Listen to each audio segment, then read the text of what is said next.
Bienvenido al podcast de culturaocio.com. En esta nueva entrega de Cultura Ocio, el podcast de Europa Press sobre cine, series, música y ocio en general, acompañamos el estreno de Pubertad, la nueva serie de Leticia Dolera para HBO Max, con una conversación que abre más preguntas que respuestas. Rodada íntegramente en catalán y ambientada en una comunidad castellera, la ficción parte de una presunta agresión sexual entre menores para reflexionar sobre el consentimiento, la masculinidad heredada y el silencio adulto. Más allá del caso que plantea, la serie invita a repensar cómo acompañamos a los adolescentes en su despertar emocional y sexual. ¿Qué responsabilidad tenemos como sociedad cuando dejamos la educación afectiva en manos del porno? ¿Cómo se construye la intimidad si ni siquiera los adultos tenemos claro qué es? En esta entrevista, Leticia Dolera comparte el proceso de creación de Pubertad, el trabajo con actores debutantes y la urgencia de una educación sexual obligatoria. Una propuesta valiente que no busca culpables, sino espejos. La conversación ha sido realizada por Israel Arias, editor jefe de culturaocio.com.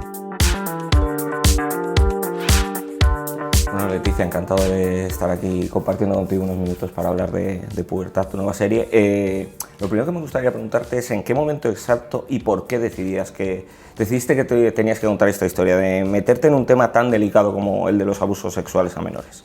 Pues mira, realmente empiezo a pensar en Pubertad en el montaje de Vida Perfecta 1. O sea, hace muchísimos años.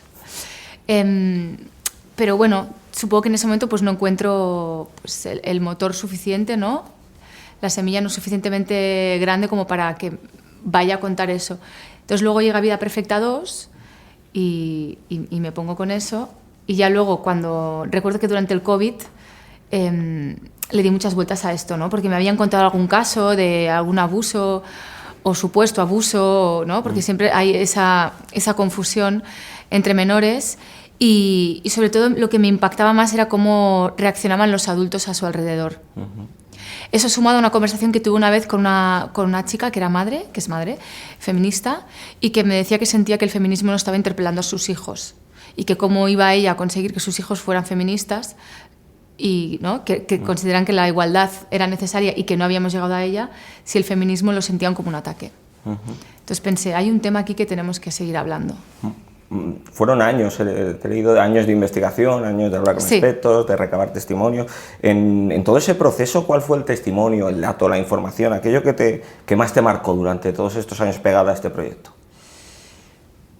Claro, ha sido un año de investigación en el sentido de hablar con fiscales, abogados, abogadas, en hospitales, gente que recibe a víctimas de violencia y luego gente que trabaja con menores imputables, inimputables, ¿no? O sea, porque me parecía un tema muy sensible como para tirar solo de imaginación.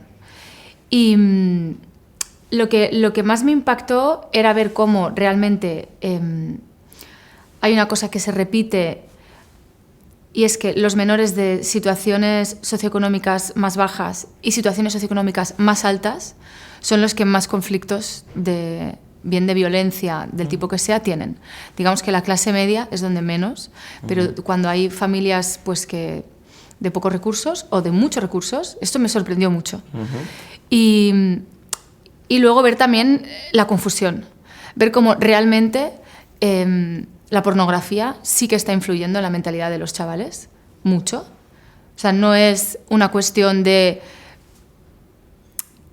moral que 4 feministas digan que la pornografía está realmente generando violencia en la intimidad de las personas, sino que eso está pasando.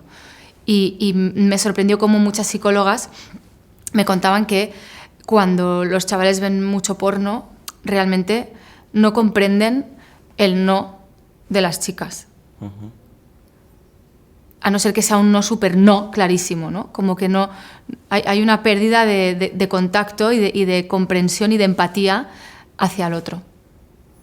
Eso me sorprendió. El problema aquí quizás es que nuestros hijos o nuestros menores se educan más con el viendo porno, puede ser el primer contacto que ellos tengan con las relaciones íntimas que que no haciendo hincapié en eso. En ese sentido, pones mucho énfasis en eso, en que la clave puede estar en la educación, ¿no? Bueno, la clave está en la educación y la cultura siempre. O sea, creo que es tremendo que no tengamos una educación sexual obligatoria, ¿no? Como que no haya un consenso por parte de todos los partidos políticos para que en el currículum educativo haya unos mínimos de educación sexual. Porque te he leído también, pedías un pacto de Estado en favor de la educación sexual.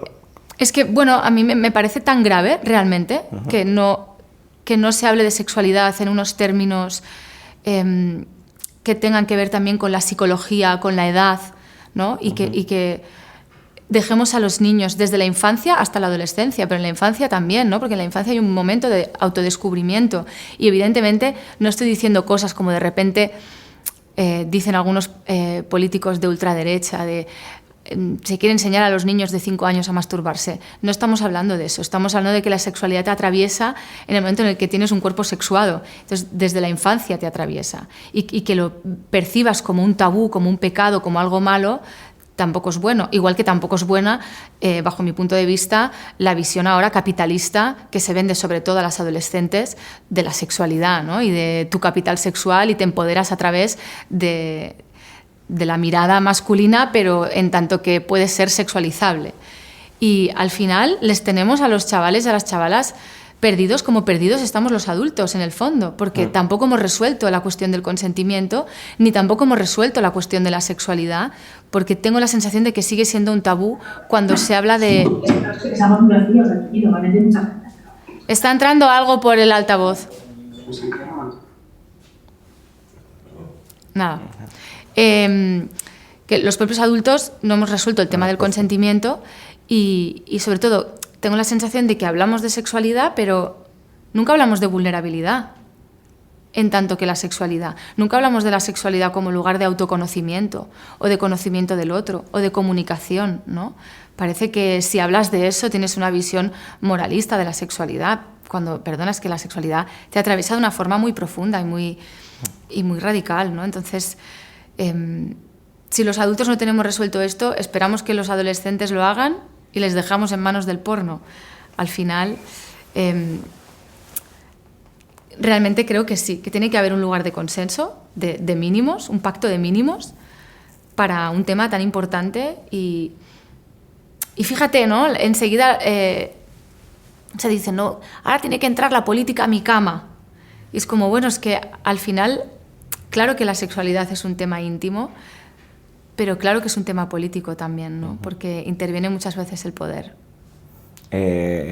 Y tal y como está ahora mismo el panorama político, ahora que hablamos de política, ¿crees que sería posible en algún momento ese pacto? ¿O estamos yendo al contrario? Quiero decir, toda esta crispación, todo esto que nos dicen de que cada vez triunfan más los discursos extremistas, más radicales, sí. Está yendo un poco a que para atrás, estemos yendo un poco, no sé cómo decirlo, para atrás como sociedad y nos estemos dejando de plantear estas preguntas que son importantes. Sí, es que al final se está fomentando no solo la política, sino la reflexión humana desde el hooliganismo, te diría casi futbolero, ¿no? De que gane mi partido, que gane mi idea. Y me agarro a esta idea y nada que la haga tambalear. A veces no son ideas, a veces son colores directamente. Sí, claro. Sí, exacto. Pero bueno, los colores van vinculados como a ideologías, en el fondo. Y en realidad la vida es mucho más compleja, la vida está llena de grises. Entonces, colocarte aquí o colocarte aquí, ok, te vas a trincherar ahí y casi que tu identidad se va a identificar, ¿no?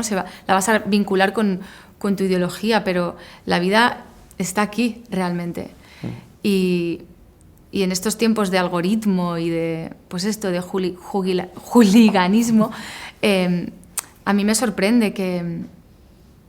Bueno, yo he hecho en falta un poco de madurez en el ámbito en general, pero claro, en el ámbito político, que ahora mismo son, pues bueno, lugares que son importantes. De pensamiento crítico, quizás, ¿no? Sí, falta de pensamiento crítico, pues eso, yo creo que ya pensamos que las ideas son nuestra identidad. Entonces, si yo pienso esto, no puedes tocarlo, no puedes hacerme cambiar de idea, ni ver que hay aristas, porque entonces estás hiriendo mi identidad. cuando la identidad es mucho más compleja, igual que las ideas y el pensamiento. Hablabas de hooliganismo, de ideas radicales. La serie también aborda la incidencia que tiene la tecnología, no solo con el porno, con la exposición al porno, sino también con la exposición a esos discursos misógenos, a esa masculinidad tóxica, la machosfera esta de la que se habla también, ¿no? Eso también, hay una correlación muy directa entre una cosa y otra. Sí, digamos que la serie, a través de esta trama de un supuesto abuso entre adolescentes y cómo los adultos a su cargo gestionan el conflicto, habla, por un lado, de la herencia familiar, de la masculinidad, de sexualidad. Y para mí la masculinidad está contada en la serie no solo a través de los vídeos que ve uno de los personajes, sino también a través de esa relación paterno-filial, ¿no? Cómo los chavales, en el fondo, miran a sus padres. Todo chaval tiende a mirar a los adultos a su alrededor, ¿no? A sus adultos de referencia. Y los padres hacen de espejo. Y esos padres también están influenciados por por esa herencia, ¿no? De una masculinidad muy determinada que también les está aprisionando y ahogando, y por eso habla también de herencia psicológica la serie, de cómo en las familias también hay cosas que se van pasando de generación en generación. No me gustaría terminar la entrevista sin hablar del elenco, sobre todo del elenco joven, porque me ha parecido maravilloso. Creo que salvo Carla, que la chica de la maternal, el resto era todo actores debutantes, ¿no? Sí. Que tienen que enfrentarse a escenas muy complicadas desde el punto de vista emocional y también en algunos casos físicos, aunque la serie huye totalmente del morbo, algo que creo que era también muy importante. Sí, muy importante. ¿Qué buscabas con esa decisión? Porque es muy valiente, ¿no? Meterte en escenas tan complejas con personajes que tienen picos dramáticos tan complicados. Sí. Qué bien que digas eso, porque hubo un momento en el proceso de casting que se puso sobre la mesa que los actores fueran más mayores. Pero claro, justo la pubertad es ese momento donde son niños, son adultos que son, ¿no? Entonces, si avanzábamos una edad más, un año más, si eran de 15, ya cambia mucho. Hay algo que ya no ves tanto la infancia todavía por ahí, ya ves solo la adolescente. Y para mí eso era muy importante. Y bueno, les hicimos charlas de prevención de abusos sexuales. Teníamos una coordinadora de intimidad, que es Mariona Rivas, que trabaja también en prevención de abusos en la infancia, y también estuvo con nosotros Fátima Baeza, que también es coach infantil, y luego hicimos mucho trabajo con ellos. Nos los llevamos de fin de semana a una casa rural, estuvimos haciendo pues eso, talleres de interpretación, y bueno, estuvimos muy cerca. Para mí ha sido muy bonito también ver cómo en el reparto nadie intenta brillar por encima de nadie. Para mí eso era muy importante, entender que esta serie habla de lo íntimo pero de lo colectivo. Entonces, al ser nosotros y nosotras una serie tan coral, teníamos que ir todas a una. Y fue muy bonito ver también cómo los actores adultos estaban muy pendientes de los actores menores, ¿no? Y eso a mí me conmovía mucho, porque también va de eso esta serie, de que como adultos tenemos que estar pendientes de nuestros menores. ¿Y fue fácil o difícil, imagino que fue complicado, hacerles entender toda la complejidad de la trama que se presenta, todas las aristas? ¿Sabes que no? ¿Sabes que si tú coges a un chaval de 13, 14 años y le hablas despacio y conversas con él y no le tratas ni como a un tío de 30 ni como a un niño de 10, ¿entiende? Entiende perfectamente. Al final creo que lo que necesitan es tiempo y atención. Sí, bueno, eso en la serie se ve, sin hacer spoiler, digamos, al final en una escena en que uno de los personajes explota y le dice: lo único que quiero es que me hagas caso, ¿no? Sí. Bueno, es el gran problema también de la comunicación, ¿no? La falta de comunicación entre personas, que es como que vivimos hiperconectados, hipercomunicados, pero luego en lo íntimo, en lo familiar, en las pequeñas comunidades, vamos tan estresados que no tenemos tiempo de verdaderamente comunicarnos desde lo que nos pasa por dentro. Y ya que la última que nos quedamos sin tiempo, Leticia, ¿qué reflexión o qué preguntas específicas te gustaría que despertara Pubertad, que se quedara la gente después de ver los 6 capítulos? Bueno, a mí me encantaría que la serie, la gente que la vea, la llevara a abrir una conversación en su casa, en su entorno, con sus sobrinos, con los hijos de sus amigos, con sus propios hijos, con bueno, o sea, que abriese una conversación en torno a la sexualidad, pero también en torno a la intimidad. ¿Qué es la intimidad y qué nos produce como seres humanos compartir emociones, compartir espacios, tener conflictos con el poder? Y bueno, y claro, que hablásemos de sexualidad, de masculinidad y de legado, ¿no? ¿Cuál es el legado que estamos dejando nosotros a los que vienen detrás? Muy bien, pues muchísimas gracias por tu tiempo. A ti.